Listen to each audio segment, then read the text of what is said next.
So it's January 4, 1998. I think it was a Sunday, and I was 16. All my friends were getting ready to go back to school after winter break. They were worried about papers, ACT, college choices, spring sports. I was in a hospital bed, holding my newborn baby girl. My journey to becoming a teenage mother was long and tiring and scary. My dad had been killed 7 years before that, as he worked for the United Nations in Lebanon, and he was killed on the job in the Civil War. Becoming a war orphan put me in all kinds of circumstances that the ambitious, strong, determined me would not have ever placed myself in. I was in that hospital bed, feeling like I was a loser. My life was over.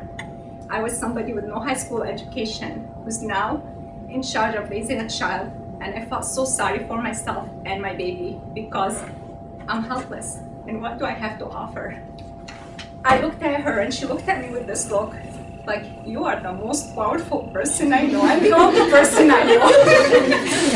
And at that moment, I realized that victims can only raise victims.